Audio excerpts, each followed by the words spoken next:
আমি এখন রয়েছি আ মহাকবি মাইকেল মধুসূদন দত্তের বাড়ি। আ যেটা হচ্ছে মধুপল্লী নামে আমরা সবাই চিনি এবং এখানকার স্থানীয় যারা আছে তারা চেনে। সেই মধুপল্লীর মধ্যে কিন্তু সাগরদাড়ির মধ্যে একমাত্র শিক্ষা যে প্রাথমিক শিক্ষা প্রতিষ্ঠান আ সাগরদাড়ি সরকারি প্রাথমিক বিদ্যালয় সেটা কিন্তু অবস্থিত। এই প্রাইমারির সাম্প্রতিক সময়ে আমরা দেখেছি এই প্রাইমারির কিন্তু অ্যা যে বিল্ডিং এর কন্ডিশন ভালো না থাকার কারণে কিন্তু কর্তৃপক্ষ এই বিল্ডিংটাকে পরিত্যক্ত ঘোষণা করেছে। এই বিল্ডিংটা কিন্তু ২৭ শতক জমির উপরে এই মধুপল্লীর মধ্যে অবস্থিত। এই মধুপল্লীর মধ্যে এ অবস্থিত হওয়ার কারণে কিন্তু এখানকির যারা দর্শনার্থী সহ যারা ঘুরতে আসেন এখানে, এই মধুপল্লীর মধ্যে এখানে শিশুদের চলাফেরা এবং শিশুদের যে আ আ স্বাচ্ছন্দ্যভাবে যে চলাফেরা সেজন্য কিন্তু আসলে দর্শনার্থীর বিড়ম্বনার শিকার হতে হয়। সবথেকে বড় কথা হচ্ছে এই যে প্রাইমারি প্রতিষ্ঠানটা, এই প্রতিষ্ঠানের পাশেই কিন্তু একটা বড় পুকুর রয়েছে। যে পুকুরে কিন্তু যখন যেকোনো সময় একটা বড় ধরনের একটা দুর্ঘটনা ঘটতে পারে বলে এখানকে যারা স্থানীয় রয়েছে এবং দর্শনার্থী যারা রয়েছেন তারা মনে করছেন। সব মিলে বলা যেতে পারে এই যে প্রতিষ্ঠানটা রয়েছে, এই প্রতিষ্ঠানটা যদি এই বাউন্ডারির মধ্যে অর্থাৎ মহাকবি মাইকেল মধুসূদন দত্তের বাড়ি যে মধুপল্লী রয়েছে, এই মধুপল্লীর বাহিরে যদি কোথাও যদি সুন্দরভাবে স্থাপন করা হয় সেক্ষেত্রে এখানকার যারা দর্শনার্থী এবং যা ঘুরতে আসেন তাদের এবং বাচ্চাদের যে নিরাপত্তা খেলাধুলা থেকে শুরু করে সবকিছু কিন্তু শান্তিপূর্ণভাবে তারা করতে পারবে বলে মনে করেন। আমি যদি আপনাদেরকে একটু দেখানোর চেষ্টা করি যে এই সরকারি প্রাথমিক বিদ্যালয়ের আ পিছনে যে বড় একটা পুকুর রয়েছে, আমরা একটু দেখানোর চেষ্টা করব যে অ্যা অ্যা এই পাশেই কিন্তু একটা বড় পুকুর রয়েছে। যে পুকুর থাকার কারণে কিন্তু এখানকার যে ছোট যে বাচ্চারা আছে, তারা কিন্তু বেশ নিরাপত্তাহীনতার ভোগেন এবং এখানে যে অভিভাবকরা থাকেন তারাও কিন্তু নিরাপত্তার সঙ্গে খুব ভালো নিরাপত্তা পান না। কারণ এই পাশেই কিন্তু বিল্ডিং এর পাশেই কিন্তু পুকুর রয়েছে। আমরা একটু দেখানোর চেষ্টা করব। এটা হচ্ছে দত্তপুকুর নামে পরিচিত। একদম কিন্তু একটা বড় পুকুর যে পুকুরে কিন্তু গভীরতাও কিন্তু অনেক বেশি।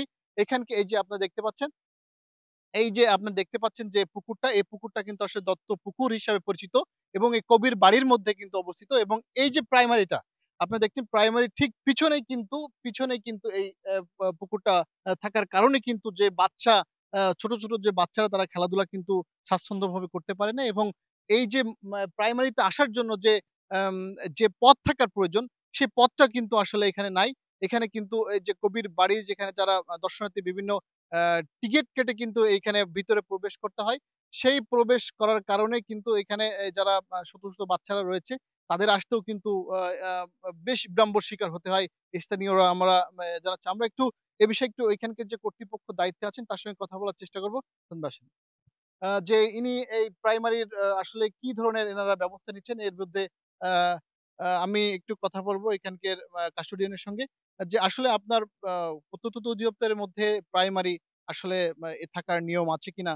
বা এই প্রাইমারি স্থানান্তরের জন্য আপনারা কোন প্রস্তুতি নিচ্ছেন কিনা? আ অ্যান্টিকুইটি অ্যাক্ট অনুযায়ী প্রত্নতত্ত্ব অধিদপ্তরের কোনো সাইটের ভিতর বিশেষ করে এটা আমাদের কোর জোনের ভিতরে পড়ে যায়। যেহেতু চারিপাশে আমাদের অ্যান্টিকুইটি আছে। সুতরাং কোনো কোর জোনের ভিতরে অ্যান্টিকুইটি অ্যাক্ট ১৯৬৮ ২০১৫ সাল অনুযায়ী এখানে কোনো ধরনের কোনো স্থাপনা নতুন কোনো স্থাপনা নির্মাণের কোনো সুযোগ নাই। এবং এ বিষয়ে আমরা কর্তৃপক্ষকে অবহিত করেছি। তারা সিদ্ধান্ত নেবেন এ বিষয়ে কি করা যায় পরবর্তীতে। এখানে প্রাইমারি থাকার কারণে আপনার কি ধরনের সমস্যা হয়? এখানে প্রাইমারি স্কুল থাকার কারণে এখানে প্লে গ্রুপ থেকে মানে ১ম শ্রেণী থেকে ৫ম শ্রেণী বিশেষ করে অধিকাংশ ছাত্রছাত্রী অপ্রাপ্ত বয়স্ক। যার কারণে অনেক সময় ভিআইপি বা সাধারণ দর্শনার্থীরা আসলে তারা বিড়ম্বনার শিকার হন। এমনকি অনেক সময় ইট পাটকেল ঢিলও মারতে দেখা যায়। দে তো দেখা যাচ্ছে অনেক সময় তাদের বয়সটা এতই অল্প যে আমরা তাদের কোনো ধরনের শাস্তিমূলক ব্যবস্থা নিতে পারি না। তো এক্ষেত্রে আমাদের সাইট চালাতে খুবই ৪-৫০০ স্টুডেন্ট নিয়ে এত ছোট একটা ক্যাম্পাসে একটা প্রাইমারি স্কুল চালানো করা এবং আমরা খুবই বিড়ম্বনার শিকার হচ্ছি। আপনাদের পাশেই দেখছি পুকুর। সেক্ষেত্রে পুকুরে বাচ্চা পড়ারও একটা ব্যাপার রয়েছে। হ্যাঁ, ইতিমধ্যেও কয়েকজন পড়ছে এবং খুবই মানে আ তারাও আহত হওয়ার একটা ইয়ে আছে কিন্তু ভবিষ্যতে যদি এখানে যে খেলাধুলা করতে যেয়ে অনেক সময় পড়ে যে তারা দেখা যাচ্ছে তার কোনো হতাহত বা আহত বা নিহত হলে এর দায়ভার কে নেবে? তখন তো আমরা এ নিয়ে আমরা বিচলিত কিছুটা। ইতিমধ্যে দেখেছি এই প্রতিষ্ঠানটাকে পরিত্যক্ত ঘোষণা করেছে কর্তৃপক্ষ। এখনই সময় যে এটা অন্য এক জায়গায় স্থানান্তর করার, এটা আপনারা আসলে প্রস্তুতি নিচ্ছেন কেন? বা কোথাও আপনারা চিঠি করেছেন কিনা?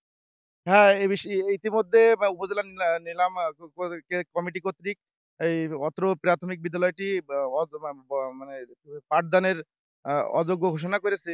তবে আমরা প্রাইমারিটি উন্নত স্থানান্তরের জন্য এই যে ইতিমধ্যে আমাদের প্রত্নতত্ত্ব অধিদপ্তরের কর্তৃপক্ষ ইওনো মহোদয় ও মা মা ডিসি মহোদয়কে আমরা অবহিত করেছি এবং আমরা এ বিষয়ে তৎপর আছি এবং তারা পরবর্তীতে কর্তৃপক্ষ কি সিদ্ধান্ত নেয় সেটা দেখার অপেক্ষায় আছি।